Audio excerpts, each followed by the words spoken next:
All right. Welcome to the special edition of the IDP Plus podcast. My name is Nathan. As you can see, we're uh, going to be talking about the top 12 IDP players by different positions. So we're going to run through all the positions. These are in relation to articles that went out on idpguys.org this past week.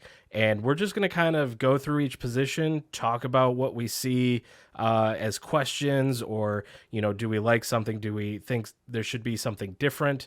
And just kind of roundtable this. I'm joined with some great co-hosts here, Brandon Lee and Johnny Freak in Fantasy. We've got them up on the screen right here. Brandon Blakeney, Johnny Christophe, and their Twitter handles. Just real quick, let's run through like who you guys are, how long you've been doing fantasy, and your experience with the NFL. Brandon, let's start off with you. Yeah, absolutely, man. Kind of like I was telling you guys, I was a sports anchor, sports reporter for a few years. Covered some NFL, covered the Minnesota Vikings pretty heavy up in North Dakota. Host two podcasts as well. Been playing fantasy football for a long time. Cover a lot of NFL content on my YouTube channel as well. So lost some, won some, and I'm just a big fan of IDP. Recently joined the brand, and I'm happy to be here, guys. Nice, nice. And what about you, Johnny? I'm Johnny Christophe. I am from Pittsburgh, PA, 29 years old.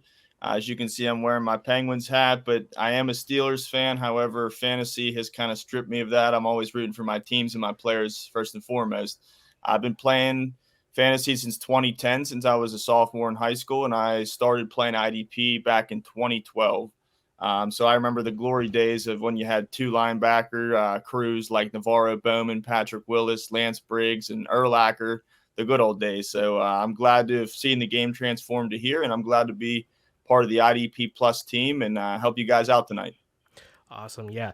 Great to have both of you guys. Before we jump into this, real quick word from our sponsors, that being IDP Plus. It is the show. So make sure and become a subscriber. Go over to idpguys.org and you could use the promo code IDP Plus, the plus symbol, pod, and get 10% off your subscription, get a year subscription, and get access to, we've got tons of IDP tools, IDP content, as well as betting content and even offensive side of the ball analysis. So head over there, idpguys.org, and use IDP Plus pod at checkout for 10% off your subscription.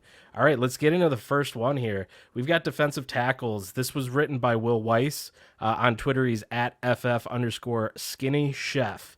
And real quick, I'm going to rattle off for our audio listeners this list. And we've got starting at number 1, Quinnen Williams, then DeForest Buckner, Christian Barmore, Christian Wilkins, Chris Jones, Derek Brown, Jeffrey Simmons, Dexter Lawrence, Harrison Phillips, Jalen Carter at 10, Ed Oliver at 11, and rounding it up with my man Aaron Donald at 12. I got to say, seeing Aaron Donald fall so far, it kind of hurts, but at the same time, he is getting older, and he had that scare. What was that, earlier last season before he got his new contract of retiring? So I can understand him falling, but Brandon, let's start off with you. What do you see out of this list? Is there anything that stands out? Two things really, guys. One, I love the respect for DeForest Buckner, man. He's a veteran that has not slowed down at all, has continued to have career year last year. This year had another big season. I don't know if this guy's drinking from the fountain of youth or what, man, but he's really one of the bright spots for a crippled Colts team right now. So I love seeing that. And then the young guy, man, Jalen Carter is a straight monster. For some reason, the Georgia to Philly pipeline is just major. They continue to get those Georgia dogs down there. So I love seeing the young guy. I think he will continue to climb up this list over the next couple years as he continues to get those reps and get those opportunities where they rely on him more. And then being a Carolina Panthers fan, of course, got to shout out my guy Derek Brown, who I think is top 5 personally I love Christian Wilkins, but Derek Brown is just a game wrecker. So I'd probably had him a little higher. He's looking for that check. But Mhm. other than that, man, honestly, it's a pretty solid list. Nice mix of youth and veterans up there.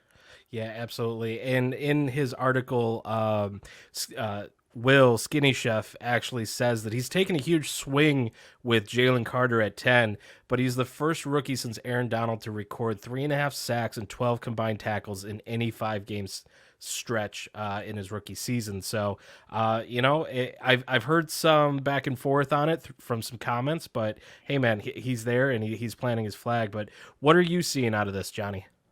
So I definitely like the list a lot. Shout out to Will; he did a good job coming up with this. I first and foremost, I agree with you, Brandon.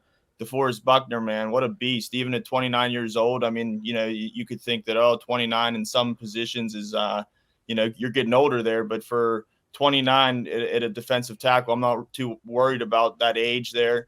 I think he's well deserved the number 2 spot. I really like the respect on Christian Barrymore from New England. I think that's a good high slot there. I think that's worth it. It's tough with me with Wilkins too. He's a monster. Yeah. Maybe I'd switch those based off proven, but 3 and 4 right there is fine. It's nice to see it. I'll round out with 5 there. Chris Jones, nice to see him come back and tear it up, especially as the season went on for Kansas City. And at 29, again, this is not wide receivers we're talking about in Dynasty. This is defensive tackles. We can see them. I mean, Aaron Donald's 32 years old. He's still one of the best players in the game. So I do like Jalen Carter a lot to make this list, even at 22 years old and, only 1 year under his belt. I really like that. And I like the shout out to Aaron Donald. A lot of times you see Dynasty rankings. You probably won't see Bobby Wagner on linebackers at 33, but Aaron Donald at his position, how limited that with when we're talking fantasy. I really like that he makes this list. He's well deserved of that.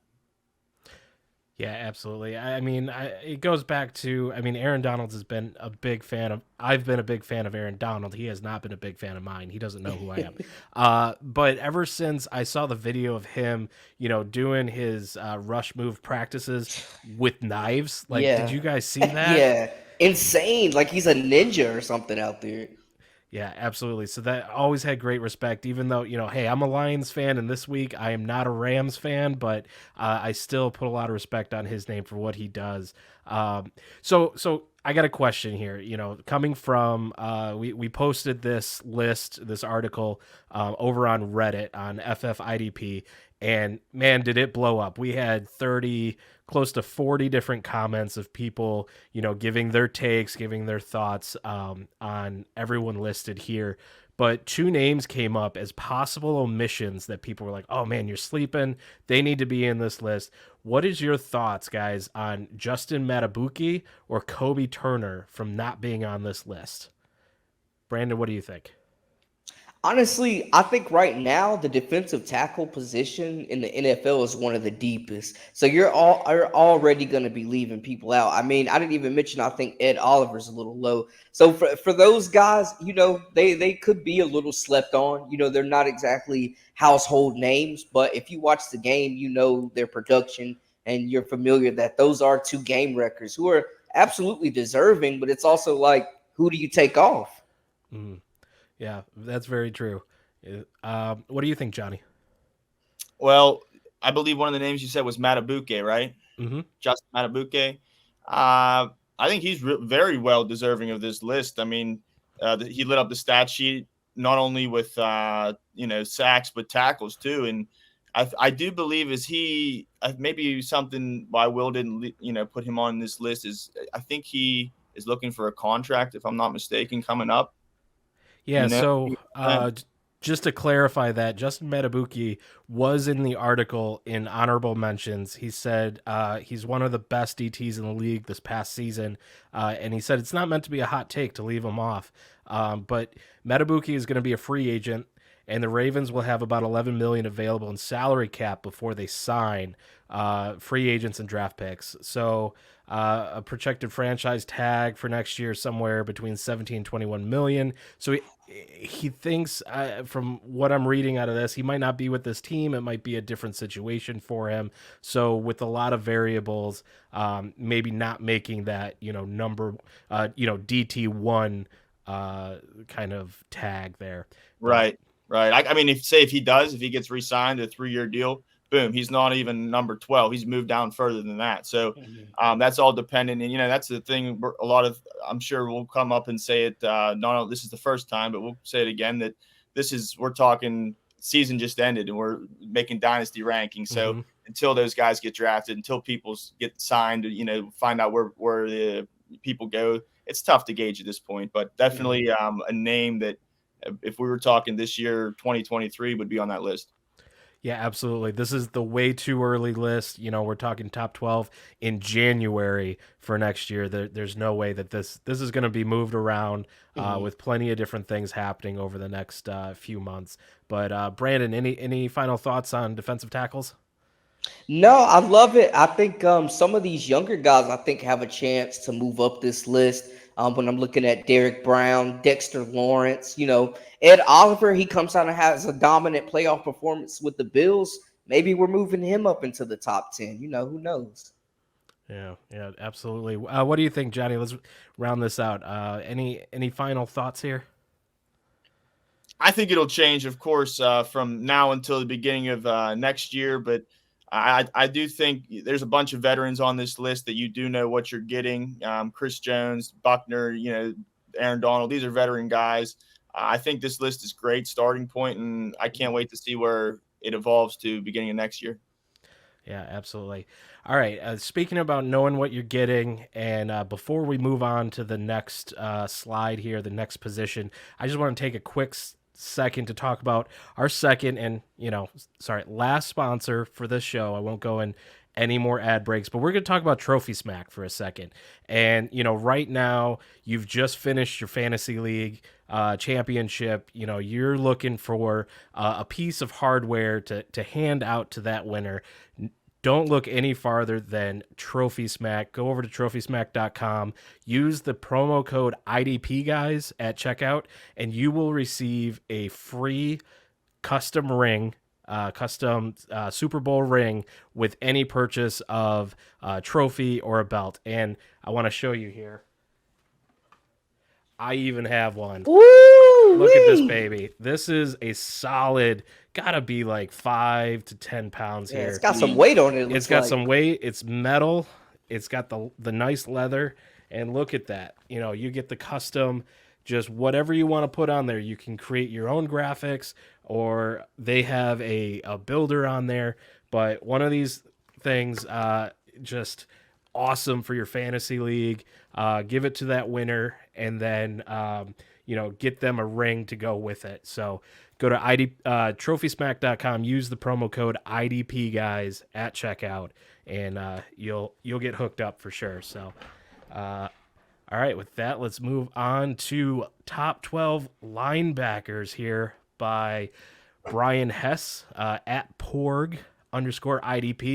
Real quick, let's go through this for those on audio. We've got it. Number 1, Ernest Jones, Terrell Bernard, Zaire Franklin, Fred Warner, Fayasade Aluakun, Roquan Smith, Quincy Williams, TJ Edwards, Bobby Okereke at number 9, Patrick Queen, Tremaine Edmonds, and then at number 12, Aziz Al-Shahir. Let's go to you, Johnny, first. What do you think of this list? What's missing? What should be moved up? So the first thing I notice about this list is age. Age matters here a lot, man. Ernest Jones, what is he, 24 years old? Bernard, I think 23. Those guys get their respect for sure. I mean, Ernest Jones, this is, I want to say, his 3rd year. He's gotten better every single year. He was a stalwart, especially beginning and end of the season. He had an injury there mid-season. So I really like Ernest Jones.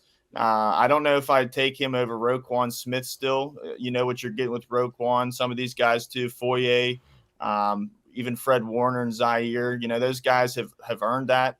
I'd like to see Ernest Jones repeat next year before I put him at number 1. But I think that's a good place to put him in to show how much he is real. A lot of people don't really, in IDP we know him, but I think that name to a lot of shallow leagues kind of goes underappreciated. So I think, the number 2, Terrell Bernard, too. 6.5 sacks in a year, that's deserved. Those haven't been a fluke, but I want to see him do it again. I think in Buffalo there can be 1-2 punches. We've seen that time after time. I mean, whether it was Terrell Edmonds, and they had a couple guys there for a while. Matt Milano was one. They even had who was that? The older guy, I forget. AJ Klein was there. He was banging too. So they can support 2 linebackers. I really like Terrell Bernard, but I think I'd put him a little bit lower. Like I said, Roquan Smith, Foyer, TJ Edwards is nasty. I'd move him up too. I mean, he had a great year. I'm low on myself on number 11, Tremaine Edmonds. I don't think I'd have him on the list. No sacks. He did have a solid tackle floor, but no sacks on the year. This was his first year. That's what we're going to go off of, is him not rushing, being more drop back and coverage. So I don't think I'd have Tremaine Edmonds there. I mean, we're missing guys like Quay Walker, Devin Lloyd, Logan Wilson. Me personally, one sleeper pick I'd have on this list next year, and I know I couldn't put him on here either because we still have to go off what happened this year, but Ivan Pace, man, I think he's going to be on this list the next year. I'll just go ahead and take a shot, and I won't leave his name off this podcast, but I do like the list a lot. Shout out to Quincy Williams at 7. He's maybe a little bit hyped up because of what he's done. And honestly, him and Mosley, a big factor to me is if Aaron Rodgers was there. If Aaron Rodgers was there, they're probably on the field, better offense. I mean, maybe their stats are kind of padded a little bit because of how bad their offense was and how much their defense was on the field. So we'll see in New York where that takes us next year. And I just want to say I was down on Bobby O. I sometimes I play the role of history. Last year, I mean, I know I wasn't the only one, but I said I wanted to see him prove it first. New York Giants linebackers in the last 10 years, name me a good solid fantasy one. I mean, maybe BJ Goodson at one time, So he really proved his worth this year. And him and Foyer, I believe, are the only 2 on that list that played 100% snaps this year. So boy, did Bobby O show that, he deserved to be an LB1, and Foyer backed it up again with another great year for him. Yeah, absolutely, and I think there seems to be a big shakeup this year in the linebacker top 12. Looking at last year, Foyesade Oluokun being the number 1, and now kind of dropping down. Roquan Smith's falling. He's still one of my favorite for linebacker. But Brandon, let's go see what's your observations with this list. Yeah, I'm with Johnny. I absolutely would have put Quay Walker on this list. I know he battled some injuries this year, but the kid is sensational. He had a really nice pick 6 that won me a game this year. Like, just playmaker, runs like a safety, hits like a linebacker. Robert Spillane out of Las Vegas. I know Max Crosby gets the most hype out of that team, and we'll talk about him. And he absolutely should, but I think the guy deserves a shot as well. He's 28 years old, still got some youth on his side, had the best season of his career as well. And number 11, really not feeling Tremaine Edmonds. If we're going to put a veteran up there, like, I know we talked about Bobby Wagner, but just by default, him leading the NFL in tackles right now, I think you got to consider him for at least the next 2-3 seasons if he's going to give you that type of production. I mean, the guy is having 2 career years back to back, post 31, 32 years old. So I think he's a guy that you got to look at. Overall, I like the list. There's a couple names missing that we mentioned. I like TJ Edwards. I like Anzalone out of Detroit. I think he's a stud, a guy that's young, that's still improving as well. Zaire Franklin showed a lot, being the man in Indianapolis. They got rid of Leonard. They got rid of Bobby O. So seeing him kind of be the man in the middle, holding things down, has been impressive. And I'm a big fan of Ernest Jones. I don't know if he's deserving a number 1. I think Fred Warner's a little low, but Ernest Jones, like you said, 3rd year in the league.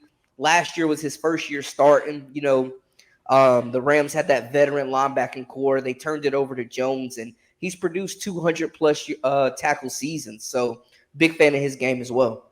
Nice. So both of you guys kind of really touched on age and how it's affecting this list for sure. When you compare it to offense and offensive positions, how does age affect IDP? in comparison? Or is it, like with running backs have like a lifespan of like maybe 4 years. Wide receivers, there's a cliff. Do you see that same type of age cliff on the IDP side, especially when you got guys like Bobby Wagner who's still doing it after so many years? Brandon, what's your thoughts on that?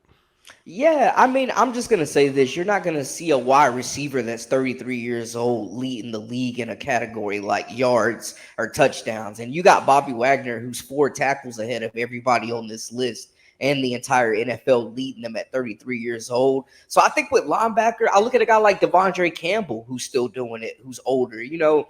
I think with linebackers, you get a little more leeway because they play longer, which is, it's surprising because they're the guys laying the boom, creating the most contact. But it just seems like linebackers have a really good lifespan in the NFL. Like if you're good and you can tackle, because I mean, I'll tell you what, man, Tremaine Edmonds couldn't guard the chairs we're sitting in right now, fellas. I'm gonna be honest with you.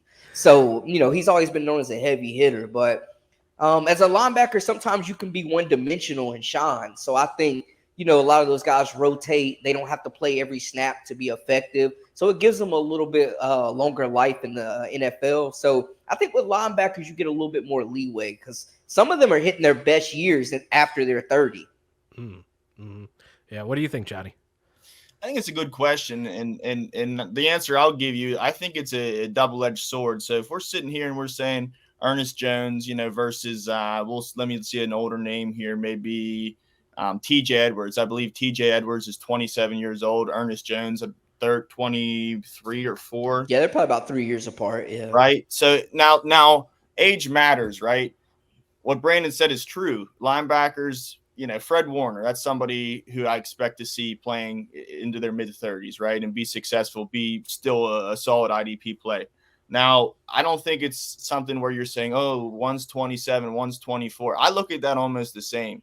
Now, if you told me at 27 that TJ Edwards was going to play, and this is probably where you're, Brandon and Nate, you're probably sitting here thinking, of course, Johnny's going to do this. TJ Edwards for the next 5 years plays like he played this year, or you're going to say, Ernest Jones or Terrell Bernard's give me, maybe they could be better, but, they have 8 years to go.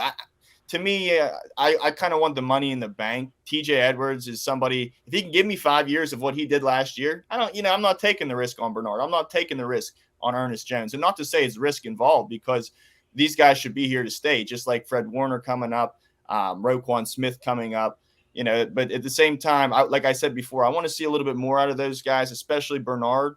I think Ernest Jones is safe, and a good stat, I think, looking up Ernest Jones is is what these coaches play. How many linebackers did they deploy? We've seen in Chicago, there have been 3 linebackers. Jack Sanborn was getting tackles. He was borderline fantasy relevant as the third, linebacker there.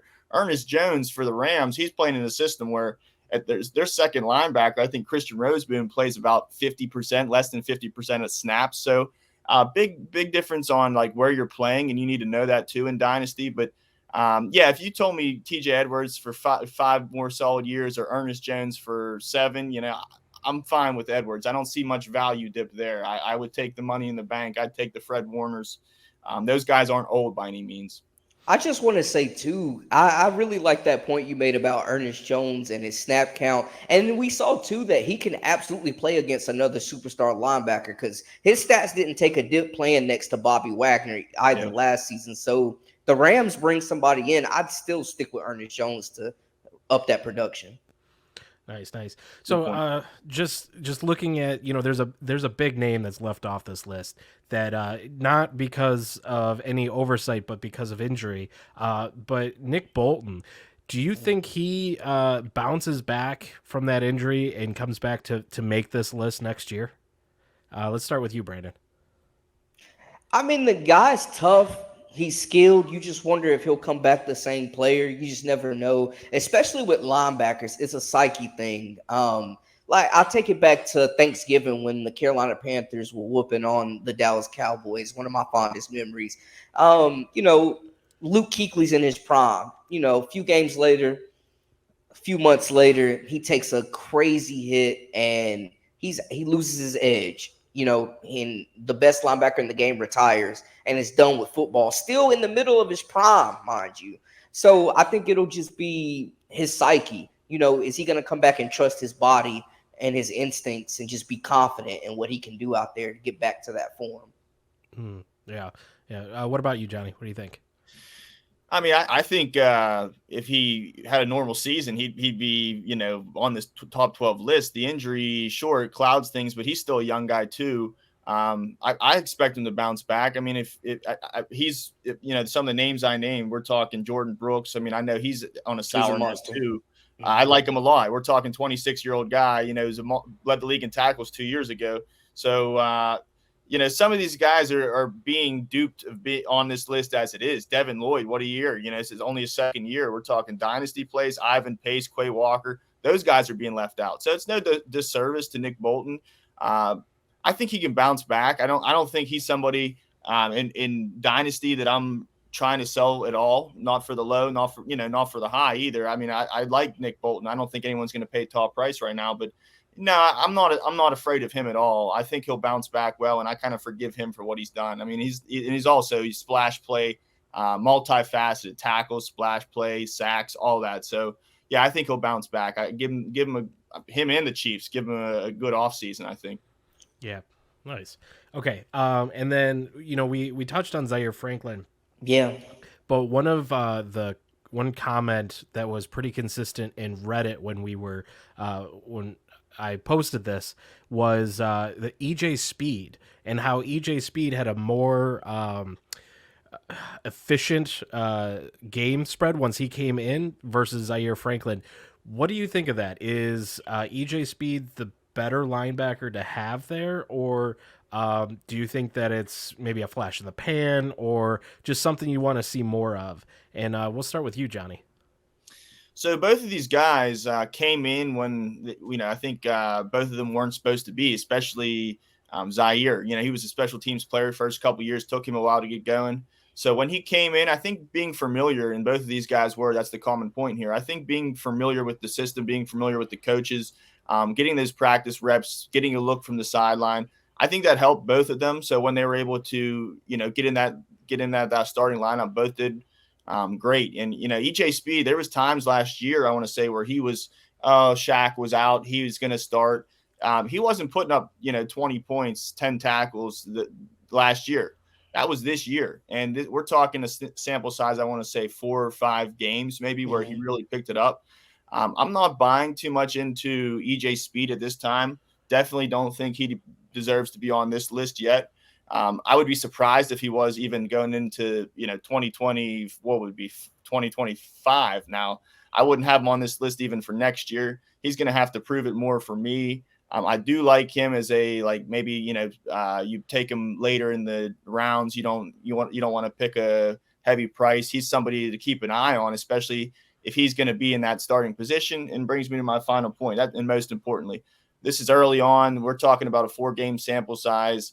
If you told me he's going to start there next to Zaire Franklin, sure, pencil him in as a strong LB2. But until we see what happens in the draft, if they bring in reinforcements, I'm not going to put too much stock into him yet. Gotcha. What do you think, Brandon? Same. It was a very small sample size, and we've seen guys, put together 4 and 5 and 6 game stretches that have won people championships. But can you do it for 17, 18 weeks? Can you do it for that many games? Can you be an everyday starter? I'm looking at Speed like, yeah, there's some upside, probably low risk. He's probably a guy that a lot of people may not even be super aware of unless you're really watching the Colts. But I like a guy like Jack Campbell, to be honest with you. Somebody like that's probably higher upside, showed more this season, played more snaps, and is a guy that, the average football fan probably doesn't know a whole lot about on that Detroit defense. But they spent the first round pick on him. He was the first linebacker drafted in the draft this past season. And I think he's a guy that could crack this list. We're talking maybe next offseason. Yeah, I agree with that. As a Lions fan, of course I would, and as an IDP guy, they definitely held him back this year to really get acclimated to the field and work himself in. And when he's on the field, like he's electric. He's putting up some decent stats, and yeah, give him some time. I think he's going to be the one to go to. So before we move on from linebackers, let's just get any final thoughts. Johnny, do you got anything else you want to kind of end with before we move on? I want to say this to dynasty owners here, like Zaire Franklin. I kind of touched on this point, but I'll point him out too. I believe he has one more year on his contract. The reason he could go for number one if you tell me he resigns and he does this next year, he could be my number 1 or 2 on this list.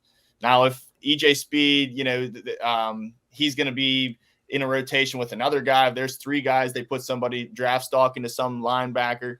We're still talking about a guy who it took a couple years to get going, 27 years old. Not to say it's old, but I do see some flaws in Zaire Franklin. I'm not going to say he's a shirt up, top 3 linebacker. Right now, I think, yes. This season, yes. The last 2, sure. But I do see some flaw in his game, albeit if everything stays the same, he's maybe 2 on this list for me. Nice. What do you think, Brandon? What's your final takes on linebackers? 2 things. One, I absolutely think Fred Warner is number 2. I can't put Zaire Franklin ahead of him. He just doesn't have the body of work or the raw skill set, the versatility that Fred Warner has, where he can, command the defense, stop the run, and cover Travis Kelce if he needs to. We're not seeing that from Zaire Franklin flat out. And another thing, I think too, I think Quay Walker could be as high as 8 when this list is redone. I don't think TJ Edwards is a better linebacker than him right now. Walker's younger. He's a playmaker. He can cover. He's one of those guys that gets sideline to sideline. You're not going to find many more athletic linebackers that are playmaking. As that Green Bay defense gets older, because they're really young right now, he's actually like one of the almost veterans on that team. Crazy to say, but as they keep growing and Quay Walker continues to get healthy and puts together those solid seasons, I could see him being like top 8 or 9. Nice. All right. I just want to say one more thing. Good point on that, Brandon. And I have just one more fact that I wrote down earlier. But Fred Warner, I mean, he's been somebody who's been a banger, but we have yet to see him kind of step up into that splash play. But this past year, 4 picks, 4 forced fumbles. You can't ask much more than that. So it was nice to see him. Usually, you kind of like, I drafted him top 5, and then he kind of let me down a little bit. This year, he put all the pieces together and justified that and then some. Well said. Nice. Well, okay, so speaking of splash plays, let's move on to our next list, which is, our top 12 edge rushers. This was put together by Joseph Harlow at JoLo63 on Twitter. And for our audio listeners, starting at number 1 is Micah Parsons, Max Crosby, Nick Bosa, Myles Garrett, TJ Watt, my man Aiden Hutchinson, Will Anderson, Josh Allen, Daniil Hunter, Trey Hendrickson, Hassan Reddick, and wrapping it up at number 12, Brian Burns. So what's your first thoughts on this, Brandon? What do you see someone should be moved up or pulled off of here? Yeah, absolutely. One, I think it's a disservice to leave Nick Bosa off this list. Just from sheer talent, the defensive front, the whole entire unit for the Chargers has underachieved, but Bosa continues to be one of the premier pass rushers. It's getting overshadowed by little bro a little bit, but he's still a force in his own right. Max Crosby's probably my favorite guy on this list, to be honest. Just psychologically, the way he gets in the quarterbacks' heads, the way he's always just physical, getting hands on them, talking trash, and having fun doing it. I hope he gets to play in the playoffs again or play for a Super Bowl because he's deserving. I don't know. I guess Myles Garrett's probably where you want him. He's had a really good year this year as well. Hutchinson's a young stud. TJ Watt may be a little low. I don't know. It's tough that 3 to 5. You could really mix them and match them. But I think TJ Watt, he was having a defensive player of the year type season this year. And I expect him to come back. If the Steelers happen to win, I expect him to come back for the playoffs. Love that Will Anderson is up there as well. Another young stud rookie came in with a lot of hype out of Alabama, and shout out to D'Amico Ryans for just utilizing this young talent and getting the best out of Will Anderson and the Texans, getting them in the playoffs. Yeah. I gotta say, like, my own opinion, and it's more of a gut thing. Micah Parsons, I haven't really bought in. When he was a linebacker and they moved him over, it was kind of hit and miss. And then now as a more dedicated edge rusher, it's still kind of a little boom or bust for me. Where you've got a Max Crosby who's fairly consistent, and then you got just your names of like the Nick Bosa, the Myles Garrett, the T.J. Watt. That 3 to 5 section here is just like the names of the NFL edge rushers right now, with Max Crosby there at 2. So that's my opinion. But Johnny, what do you think? Are you that high on Micah, or would you lower him? You know what? I'll say because the fact that he's 24 years old and he has, huge potential. We've seen him lead the league in sacks and even shows the ability to make, solid tackles. I'm fine with that there. He has superstar potential. I think Max Crosby being number 2 right behind him, I think that's rightfully so, justified too. Hasn't missed a game, Iron Man. I could say make a case for Crosby, Bosa, Garrett, even Watt to be higher than Parsons. But again, this is dynasty. You're going to have to probably think that Micah Parsons is going to be playing like this for at least another 8 to 10 years. I'm fine with that. Aiden Hutchinson, I think he deserves 6. I would put him above Will Anderson, so I'm on board for the top 7. Josh Allen, that's tough because I like him. I don't know. You have more time with Will Anderson, so that's tough. But Josh Allen, man, I'm really high on him. He had a great year.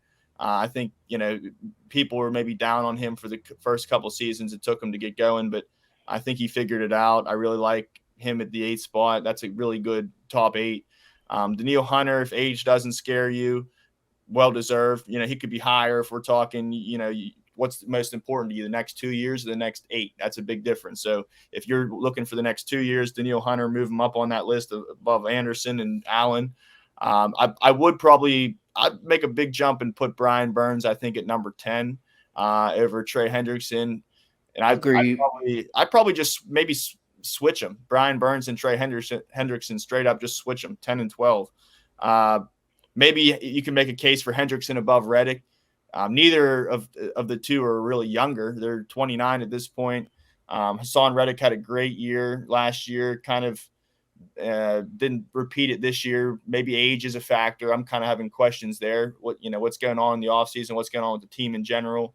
But I think Brian Burns is nasty. Put him at 10, and then I'll take Hendrickson and Reddick to round it out. I agree with that, Brian Burns too, man. Just as a Panthers fan, I love that the fact that too he didn't hold out. He played even though he didn't have a contract, unlike some star players do. He proved he was an Iron Man, and he's still pretty young. Big plays, big splash potential. Mm-hmm, mm-hmm. So, we've seen recently injury pop up with Bosa and Watt. Do you think that plays into any thought that could move them out of the top 5? Do you think those kind of injury concerns could affect your thinking in Dynasty with this? Brandon, what's your thoughts? Honestly, not with Bosa. He's still at the top of his game, and he's still fairly young. I think he's like 25, 26. I wouldn't worry so much about him. And then TJ Watt is a maniac. He's just a guy I wouldn't bet against. Just that whole bloodline. And I love the fact that Hutchinson's right below him because Hutchinson absolutely has some JJ Watt in him. So no, I wouldn't be deterred. Watt's older, but if you're just worried, like Johnny said, if you're worried about the next 2 to 3 years, you absolutely want TJ Watt in your squad. If you're thinking after that, you may want to look at some of the younger guys. What do you think, Johnny? I mean, I think it's a product of the play too. I mean, these guys are maniacs. They're almost 300, some of them more than 300 pounds, and they're 6'5". They're the way they're going around the edge. I think that, any small injury to any of these guys could be catastrophic. I mean, look at Bosa with the foot, his brother. That's probably why he's not on the list, right? Injuries. That's why someone got scared of putting him on this list. So I do think injuries is always a scare, but until you really see it happen, you can't gauge injury. TJ Watt, on the other hand, he's somebody who's been often injured. He's still up there doing it, So he's maybe bulletproof in my opinion. But yeah, any given injury at any given time depends on, what kind of injury it is. And, but anything small could be big for these guys. These are high power, they need that push off to get around the edge. And until the injury happens, that I wouldn't argue it. I just want to say this though, guys, with the injuries, it's definitely a huge part. But we can't forget about this man, Jason Pierre-Paul, playing with 3 fingers.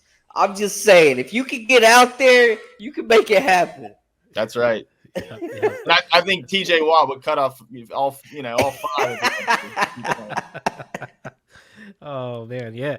So one last question here. Just looking back at Max Crosby, and this year put together 90 tackles total, 14 and a half sacks, 23 tackles for a loss. Do you see?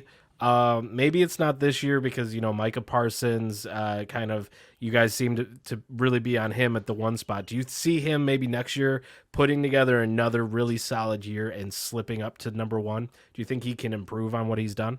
Let's start with Johnny on that one. Definitely, and the reason is because right now we're talking speculation. We're talking, Micah has 10 years in the league.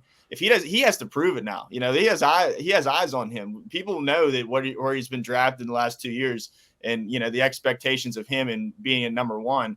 If he doesn't, say if Max Crosby comes out and knocks him off next year, and leads the league in tackles for losses again and repeats his performance, that alone could push him to number 1. I mean, Micah Parsons, big thing here is age. Because he's so young, he's a enormous potential, but if he doesn't come out and show it again, to me, I'm starting to pull the plug a little bit. What do you think, Brandon? Honestly, guys, I'm looking at Micah Parsons, and I think one thing we have to notice too is he is the main pass rusher. He gets the most attention, but he also plays across from a hell of a player in DeMarcus Lawrence. And as long as DeMarcus Lawrence is there in a Cowboys jersey, life will be a little bit easier for Parsons. Now, when Lawrence is gone and Parsons really has to be, solo and deal with a lot of stuff that Bosa and Crosby are already dealing with, and TJ Watt and these double teams all the time, I think we'll get to see either he's going to evolve and reach that next gear that we haven't seen from him that we're expecting, or he might stutter a little bit, he might shuffle a little bit. But just looking at this list and this season in particular, just this season, I think Max Crosby has been the most impactful defensive lineman in the league. And if he can do that again next year, I mean, this year feels like he's been doing this, guys. It feels like this year, though, he got his flowers. People finally started to pay attention. He blew up on social media. He's smoking the cigars, French inhaling, and doing all this stuff. And we're actually figuring out, this guy is a hell of a football player as well. So Max just got to keep being Max, and he'll be good. Nice. All right, let's round this out. I'm gonna go back to you, Brandon. Any final thoughts on edge rushers, this list, and just way too early? I think with the contracts, depending on where Burns ends up, there's a lot of speculation that the Panthers could trade him, so that's something to keep an eye on. I absolutely would have him at 10. I agree with Johnny with that at least. I think he's a guy that could go up to 7. I'm not really ready to say right now. I can't really sign off on Will Anderson being better than Brian Burns. That I don't think that's the case right now. And Hassan Riddick is kind of more of a role player at this point, a rotation player. So I could see him falling off, but I think Brian Burns moves up, and I think Joey Bosa, finds his way back on this list. Nice. Okay, what do you think, Johnny? What's your last words on edge rushers? So I want to see 2 things. I want to see Hassan Reddick, what he's about next year. It was down year hit for him as far as tackles, and forced fumbles was down this year. And it's tough to gauge things like forced fumbles, interceptions. It's tough to gauge that. But I do want to see at age 29, coming up on his 30s, I want to see what he's made of next year. I don't think he'll be on this list again next year. And then the other thing I want to see what happens with Danielle Hunter. I mean, he's an impending free agent, probably not going to let the best defender on your team walk. But you never know in the NFL, right? And who knows what they view on him, if he's worth it, if they're going to try to rebuild. I don't know the situation yet. So if he's resigned, all's good. You know, you have him for a good 2 or 3 more great years. If not, we'll see. You know, I doubt he's going to go somewhere and take a lesser role. Of course, he's going to be Danielle Hunter on any team. But sometimes when you leave, the grass isn't always greener. There it is. Nice. All right, so let's talk about green grass. Let's move on to the guys pounding the green pavement on the field, the cornerbacks. These guys, top 12. This was written by Matt Record at mrecord21 on Twitter. And for our audio listeners, starting at number 1, L'Jarius Sneed, Trent McDuffie, Devin Witherspoon, Chavarius Ward, Denzel Ward, Nate Hobbs, Kenny Moore, Christian Gonzalez, Derek Stingley, Rasul Douglas, Tariq Stevenson, Desmond King. All right, you guys have had a chance to look at this list. Let's start off with you, Brandon. And what are you seeing here? Are you seeing any changes that you would make? Yes, we need a Jair Alexander sighting immediately. We're talking about one of the best cover corners in the league, who's still not 30 years old yet. You know, still a younger guy. So I absolutely think that he should be on this list, man. He's deserving. I'm looking at it. I think this is the most youthful list out of the whole group, though. There's so many good young corners. I think Christian Gonzalez is a star in the making. He's a guy that probably would have won Defensive Rookie of the Year this year if he was healthy. I could absolutely see him moving as high as 6, honestly, if he comes back healthy and, makes plays. Love seeing Devon Witherspoon. The Seahawks are doing a heck of a job drafting DBs. They've rebuilt that Legion of Boom 2.0 through the draft, so I love seeing that. Desmond King is a stud. Rasul Douglas, Derek Stingley, he's a heck of a guy too. So I'm not mad at the list. I like Trick McDuffie, I think he's kind of not taking a step back, but kind of going overlooked this season maybe a little bit because the Chiefs, they've been getting beat up pretty bad. But I overall like the list. Nice. All right, what are you thinking, Johnny?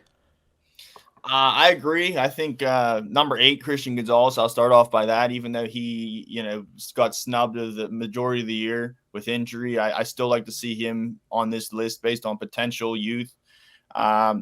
I think a couple guys got left off this list. Teron Johnson from Buffalo. He for all cornerbacks, he led the league in tackles. And the big thing here, I think this position specifically matters most of what is your scoring. Are you going for interceptions? Are you going for tackles? Because that's a huge difference here.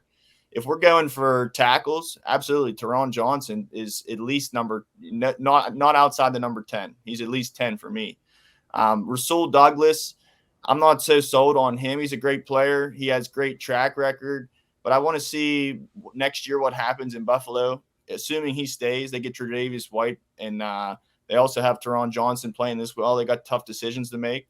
So Rasul Douglas, he didn't ball out this year. It's kind of going on track record, and the fact that he has maybe a couple good years left, and solid splash play in tackle guy, Rasul Douglas, but I think Teron Johnson should make this list. Maybe Roger McCreary, a second-year guy, out of Tennessee. He's been picked on, and for fantasy, if you're looking for tackles, he's a good guy, and he's quick too. I like him.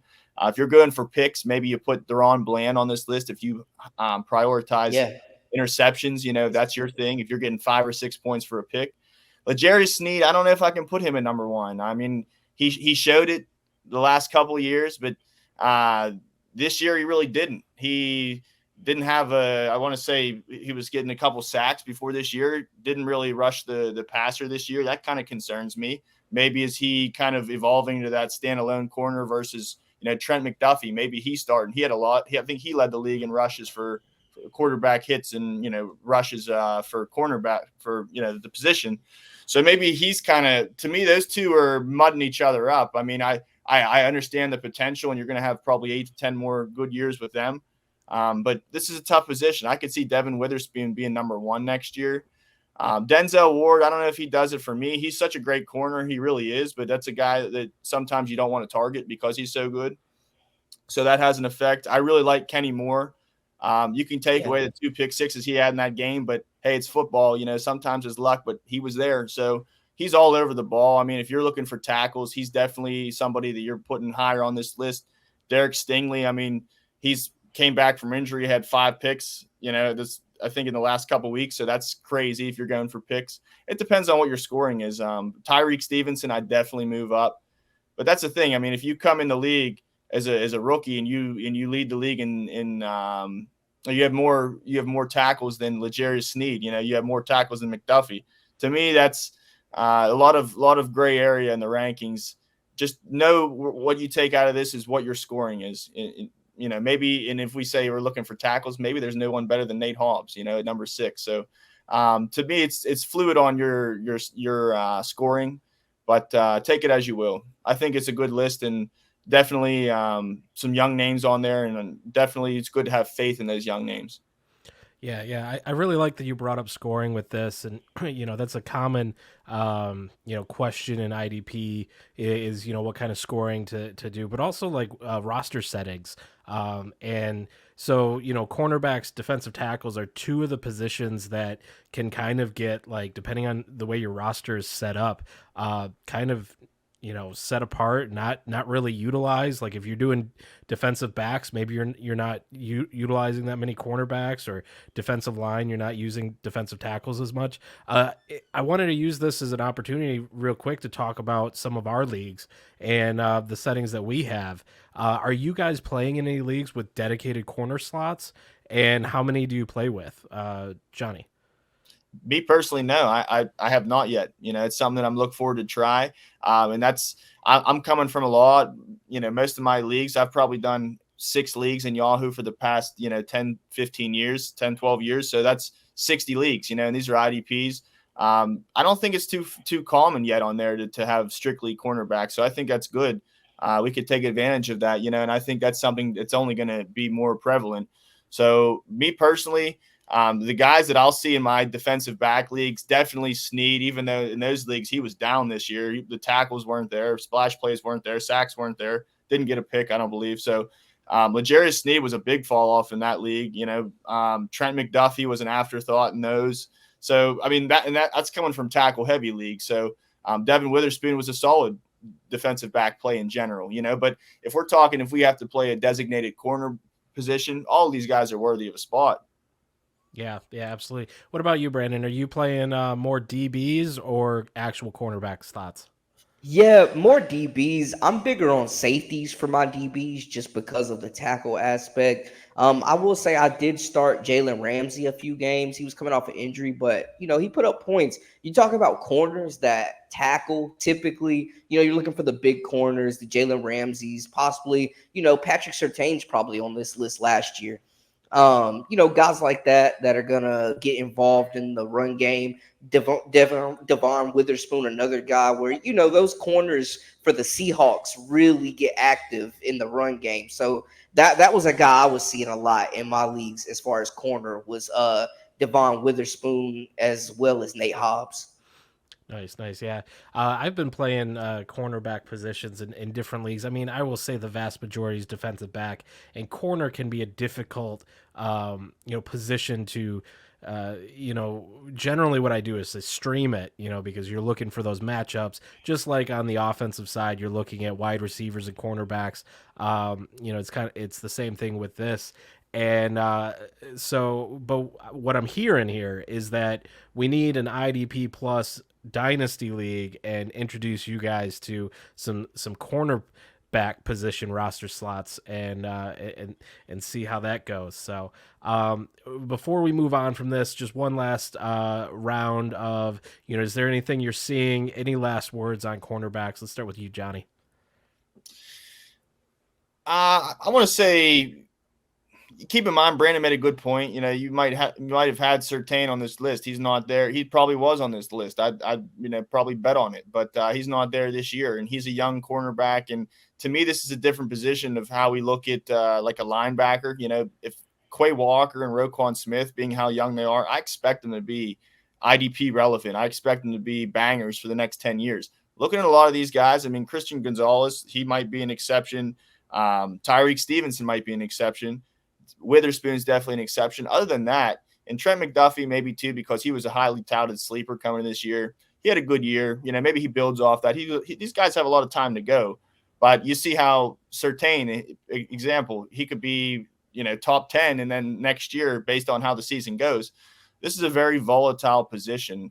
I think we're going to see a lot of switching here.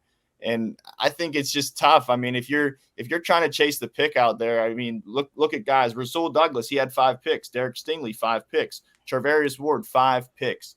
And then we look at a guy like Teron Johnson, who's not on this list, 98 tackles, right, on the season. Let me tell you a fun fact. Teron Johnson had more solo tackles this year than Tremaine Edmonds. Okay, so with me, what I'm saying is, scoring matters, but at the end of the day, what are you got to put your money on something. I want something that's happened 98 times versus 5, for those splash plays. So to me, I favor, I'm definitely going to continue to favor tackles because that's easier to gauge. Yeah, absolutely. What's your thoughts, Brandon? What's your final word on cornerbacks?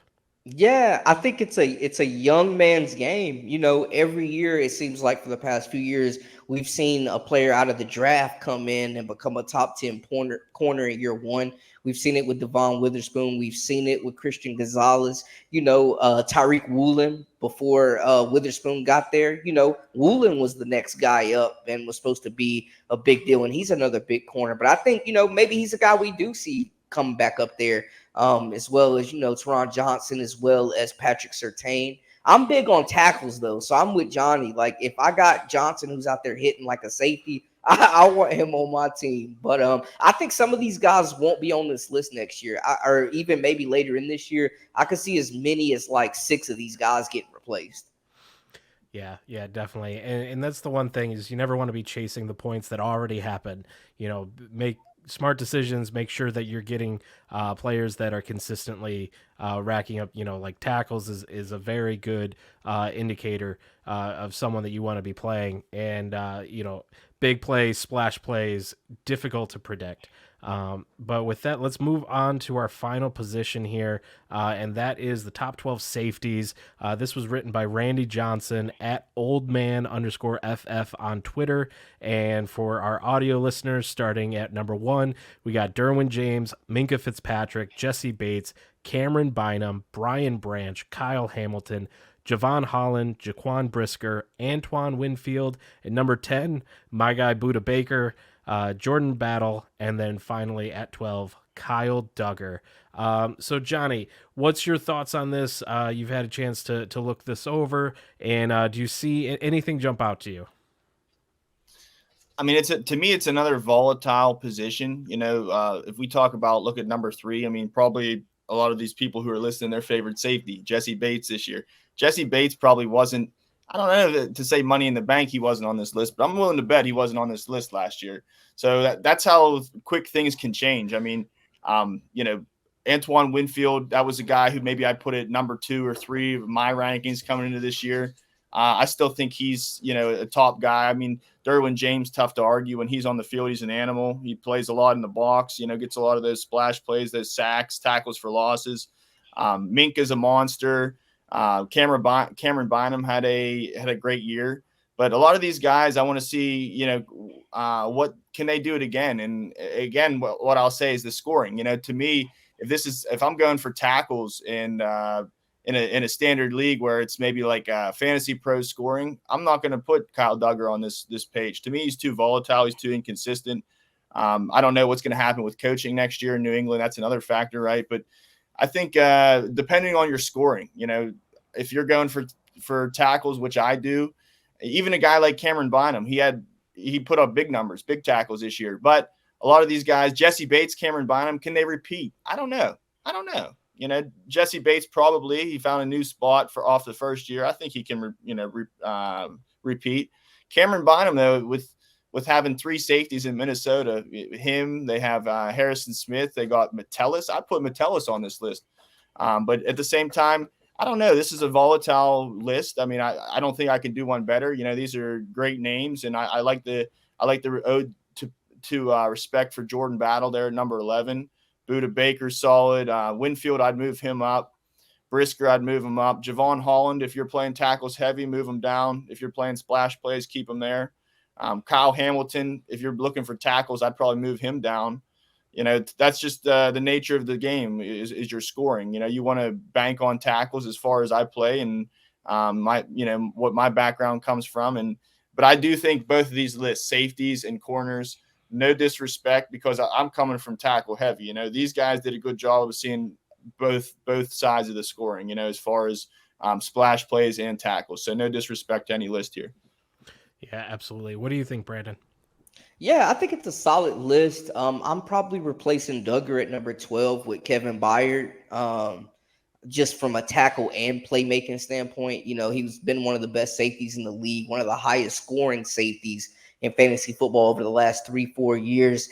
He makes the move to Philly and continues to just ball, man. Over 100 total tackles, 80 solo tackles, just jumped right into a new scheme and made that safety spot his own. So you love to see the adjustment.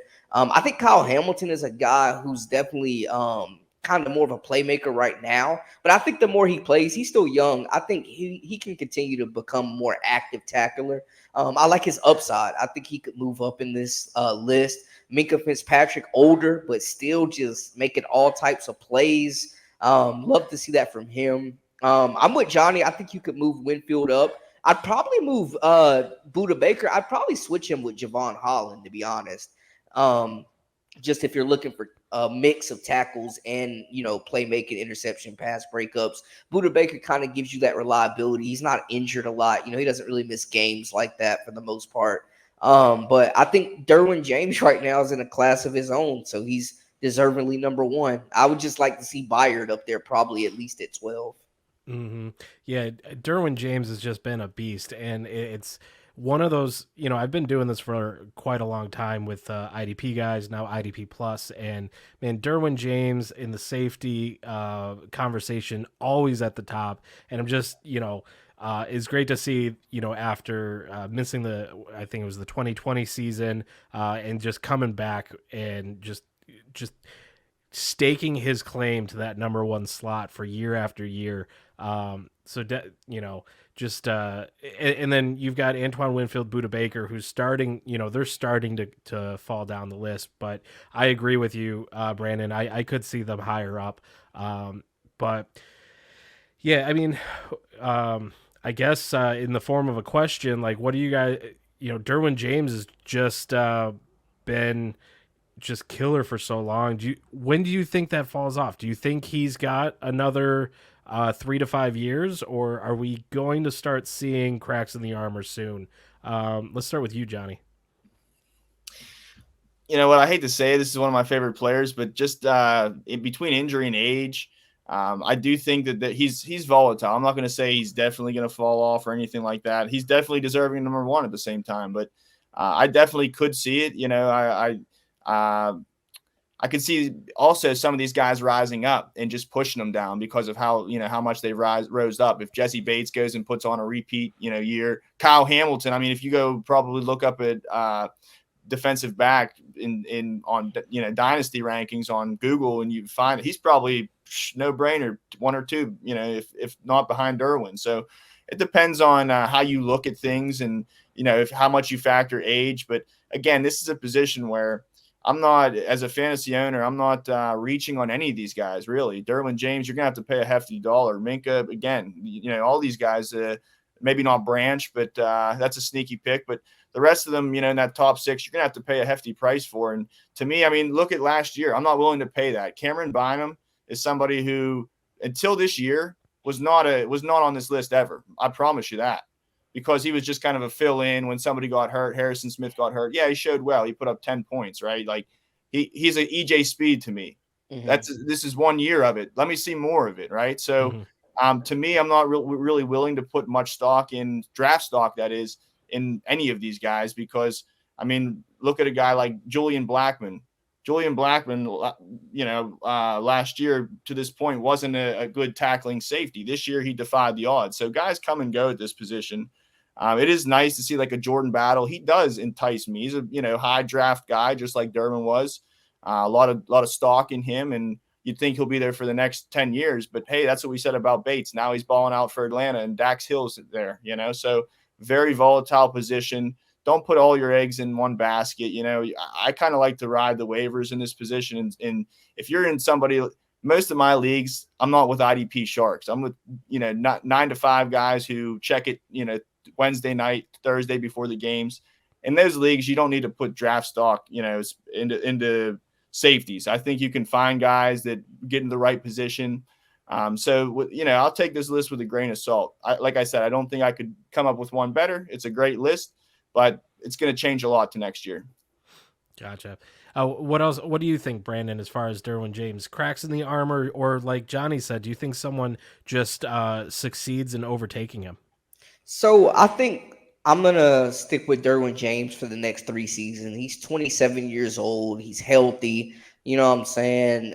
We're seeing his prime right now. I think he's got at least 3 more seasons of just being in his prime. But I do think Kyle Hamilton is the heir apparent. I think he has the most upside on this list. Is the best version of Kyle Hamilton Derwin James? I don't know. Derwin James is, 6'3", 230. We haven't really seen a safety that size out here in a while. I'm not going to say ever, but it's been a while where we've seen like the Ed Reeds and the Troy Polamalu's. Like Derwin James is really that caliber of safety from a pure talent standpoint. So I'll give him 3 more seasons. I think, we'll re-examine maybe around his 30th birthday. He's 27, looks like he's feeling good, not letting up. But I think on the list, Kyle Hamilton has the most upside to be that next best safety. Yeah. And just something else that Johnny brought up is the price tag on these guys when you're doing your drafts, whether it's a startup or you're trading for them, or we're really really early, but we're talking redraft. So if you're looking at this list, who are you kind of zeroing in on of like, I'm not leaving with my draft or leaving the off season without this guy because of him being on this list and the price tag? I'm going to bring it right back to you, Brandon. Who would be that guy for you?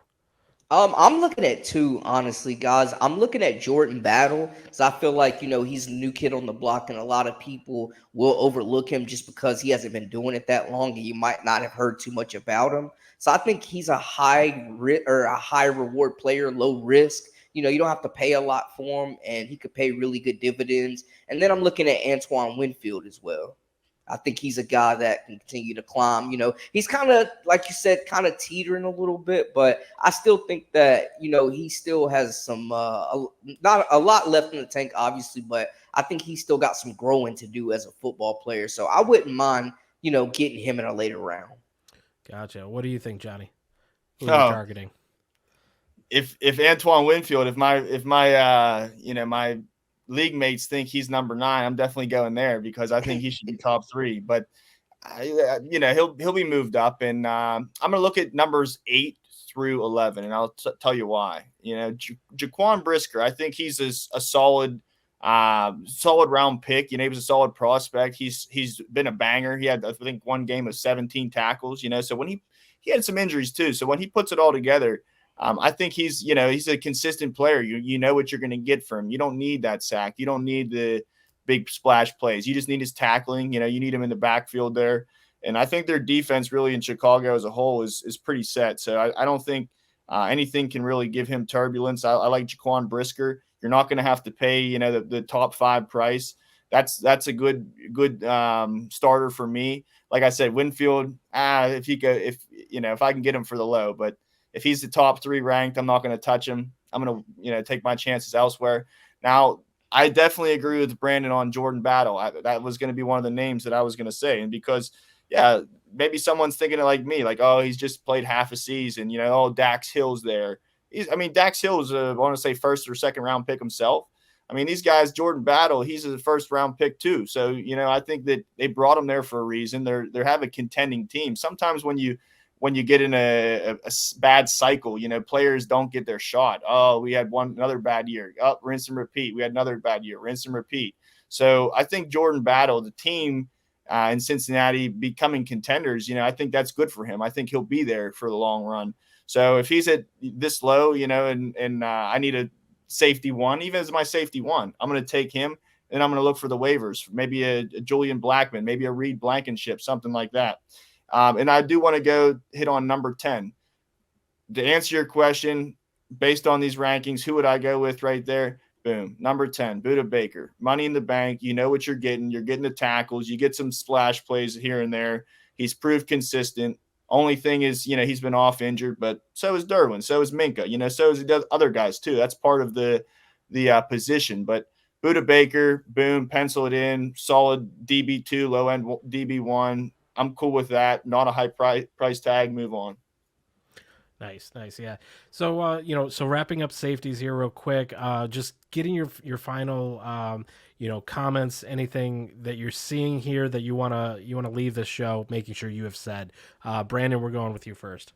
Yeah, I think this is a superb collection of talent. First off, I think I think the veterans, like a guy like Minka Fitzpatrick, is getting a lot of respect, deservingly so. He's just a playmaker. Budda Baker, definitely a guy that's old reliable. Like Johnny said, you know who you're going to get. If you can get him as the 10th best safety, from a production standpoint, he's top 5. So if you can get that at 10, you got to do that. And speaking of waiver wires, if you do take one of these younger guys and you're looking for a veteran, I guarantee you Kevin Byard is probably there. And that's a guy that you can rely on. You know what you're getting. You're going to get stats. You're going to get interceptions at times, but you're definitely going to get tackles. So I'd be looking at that. And then, hey, bet the bank on Kyle Hamilton. Yep. All right, Johnny, what about you? So I want to say, first and foremost, great lists. I give these guys a lot of credit because they had to sit there and, crunch these numbers, maybe even harder than we had to. We were given the list and we had to react to it. They had to come up with it. So a lot of good names that were left off there. You can only put 12. Somebody had to be left off. But I think these guys did a good job. And in respect with scoring, too, they kept it. It wasn't just all about tackles, all about sacks, all about splash plays. It was a little bit of everything. So that was nice. And also know your scoring. With that being said, know your scoring, because if these leagues are tackle heavy, different outlook on these lists. If they're, you're getting 6 points a sack, different outlook for linebackers. So your scoring is very important. That's going to lead you to your own rankings based on what we have said, what the lists have said. I know your opponents too. For me personally, if you're in leagues where it's, I don't want to say not competitive, but if you're playing with guys who you have an edge on, don't put draft into the defense in redraft leagues. You can kind of sneak by. You can find the next guys. If you're watching this right now, you're signed up with IDP Plus, right? So the information that you're getting from us is we breed this stuff, right? So we're going to get that to you. We're going to relay that. You're going to be first and foremost on that over those guys. So, trust the research, trust what we do, know your opponents. If you are playing in a very competitive league, maybe you do jump on a couple of guys, maybe you do change up your strategy a little bit, but definitely knowing who you play against and knowing your scoring is paramount. And finally, I want to say, take a grain of salt with these. Some people get lost in age. I want somebody for 10 more years. Don't get too greedy. You don't. There's a risk and reward here, right? If Derwin James, if you do get 5 solid years out of him, I don't care about Kyle Hamilton. He probably is the next great thing, right? I'm just saying that as an example. But be real with yourself. If you think that there's somebody on this list who is getting a little bit older, but you're trying to win the next 2 years, go for it. So know what your team is about, know what your intents are. And with that, trust the research. Yeah, absolutely. And, speaking of research, speaking of IDP Plus, in your scoring system, we've got a couple great tools that are on the IDP guys website, the IDP Plus website. One of them is weekly fantasy finishes. In there, you can actually adjust the scoring and it will adjust the numbers. So we have, tackle heavy, we have a balanced, and then we have a big play, big splash play setting so that you can adjust that and you can see where these guys jump up and down on a week by week basis. So definitely make sure you're going over there. Make sure that you're subscribed to idpguys.org. We are transitioning to IDP Plus over this off season. But, I want to thank you guys for coming on, going through these lists. If you want to read the articles, go to idpguys.org. They're going to be the ones at the top of the page. And then we are going into offense this coming week. And with that, the week after, we will have, 1 week from the day this publishes, we're going to have an offensive top 12 video. So make sure you're checking back to see that video. Subscribe to our YouTube channel. Obviously, you're getting that. You're there to watch this, but click that subscribe button, click that bell so that you don't miss anything, because we've got a ton of great videos, regular podcasts, one-off videos similar to this, and then great shorts and betting content. So, with that, I just want to really thank Brandon and Johnny for coming on. And if you guys, I'm going to start with you, Brandon, just let everyone know where they can find you, what kind of content you put out, and, and give your sign off. Go ahead. Yeah, absolutely, man. It was a pleasure. First off, Nate, thank you for having us, man. Great opportunity here to talk some sports with you guys, some fantasy. I'm taking some notes too, man. I'm listening to Johnny for my dynasty league. I'm like, you can't be thinking 10 years ahead. Your league might not last that long. But anyways. You can find me at Brandon Lee TV on all social media. I do a lot of content on my YouTube channel, biggest sports stories, culture, a lot of women's college basketball right now, but definitely sticking around with all the other sports. So make sure to tune in, man. Just giving you guys a fresh, tasteful, flavorful, fresh take on all the biggest sports headlines going on. Nice. All right, Johnny, where can the listeners find you? You can find me on X at Johnny freaking F1. I think it's because Johnny freaking Fantasy was too long at the time. But I've been on Twitter since 2018. I've been answering questions, start sits. I've been doing waiver wire pickups every week, every Tuesday night, usually by 7 p.m. So I try to get that in for, the early birds who want to get ahead on that. And you know what? I'm going to start. I only started with IDP guys about 2 months ago. So this is kind of my first exposure, my first run with the crew.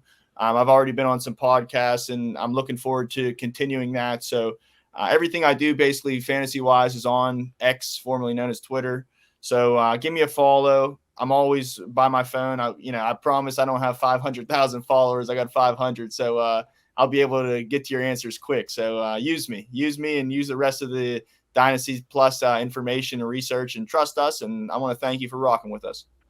Yeah. Thank you guys for, coming on the show and also joining the brand. I look forward to all the other things that you guys are going to do, and the time and years ahead that you're going to have, giving out your advice to our audience. So with that, we're going to sign off here, and we will see everyone next week with offense, top 12 offense. Bless up. Stay focused.